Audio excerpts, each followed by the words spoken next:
गोर लागै छी सब गोटा के। मधुश्रावणी कथा में आई हम पाँचम दिनक कथा कहै छी। दंत कथा पर आधारित महादेवक परिवारक कथा।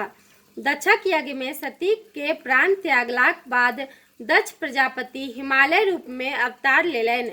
हुनका क्रमशः 5 कन्या भेलखिन: उमा, पार्वती, गंगा, गौरी आ संध्या। एहि 5 कन्याक विवाह बेरा बेरी महादेव सँ भेलनि।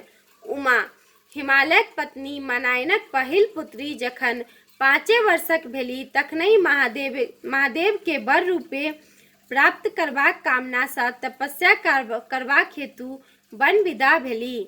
माय मनायन हुनको उमा कहि के मना केलनि, तथापि ओ चलि गेलीह, तें हुनकर नाम उमा पड़ल। 8 वर्षक भेला पर महादेव हुनकर तपस्या सँ प्रसन्न भ हुनका सँ विवाह कयलेल। ई समाचार सुनी मनायन बताही जकाँ करय लगली जे फूल सनक बेटी के बुढ़वा वर लय गेल। पार्वती हिमालय के दोसर बेटी पार्वती भेलखिन। हुनका बाढ़ि उमे जकाँ छल, ओहो थोड़बे दिन में विवाहक योग्य भ गेली। पार्वती एक दिन फूल तोड़य लेल सखी सभक संग कनक शिखर पर गेली। ओतय ओ एक गोट बूढ़ व्यक्ति के देखल, जकरा बड़का बड़का पाकल केश, बड़का बड़का दांत छल।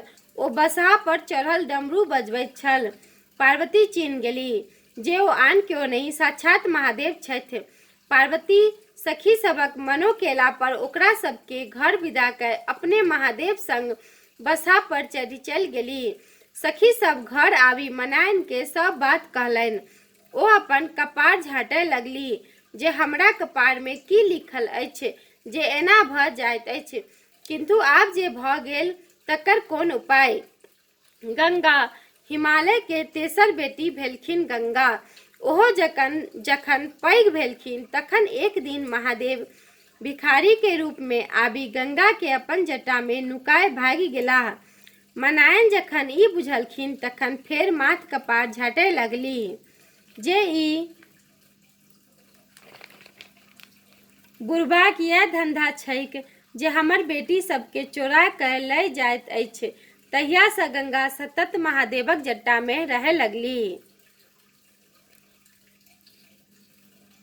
पाँचम दिनक कथा समाप्त भेल। प्रणाम।